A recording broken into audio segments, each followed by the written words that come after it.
Jetiri hano natingiye ni mugenzi barashaka umuntu aba master katorore mwishuri rya Jingihu. Bashabya ngo barebe ninde wa master wabo yarapfuye. Tingiye natangiye yataka Jetiri. Atansiyo wowe avunagura ibintu hano. Karaje mukamutakura ritaza Jetiri. Karakomeza kabugubite Jetiri arakinga ariko karamufata tansiyo kajugunye Jetiri nk'irya Jetiri niyagera hasi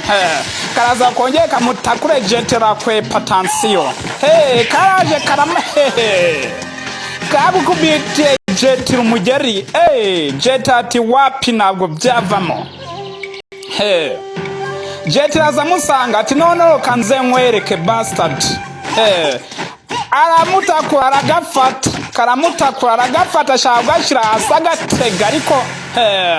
agiye ugatera inkuma arababarira ati nakwereka bastard ujye umenyera abandi nabo kabitayo karamutakwe kamutera mangumi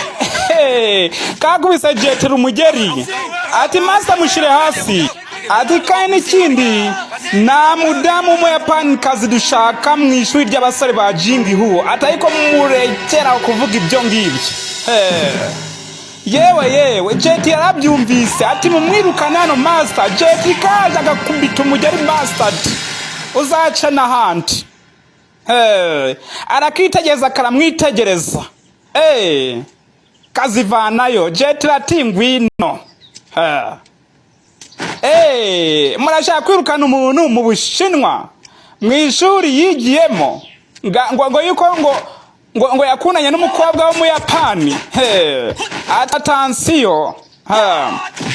karaza aragatakura gatera ingumi gatera iki kayize gutya atansiyo we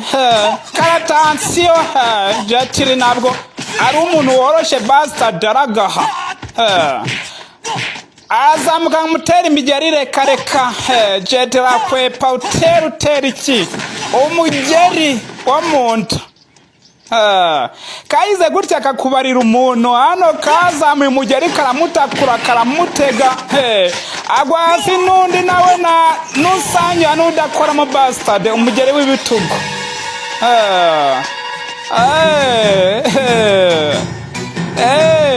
karipanga rikakaraza gatera Jetiri umugeri aragatera kagwa ugikuta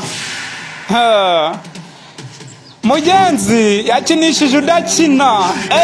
guhaguruka biranga ati master ati master umeze neza ati mumwegeje umwaje ati ibintu byose bimeze neza ati rwose natsinzwe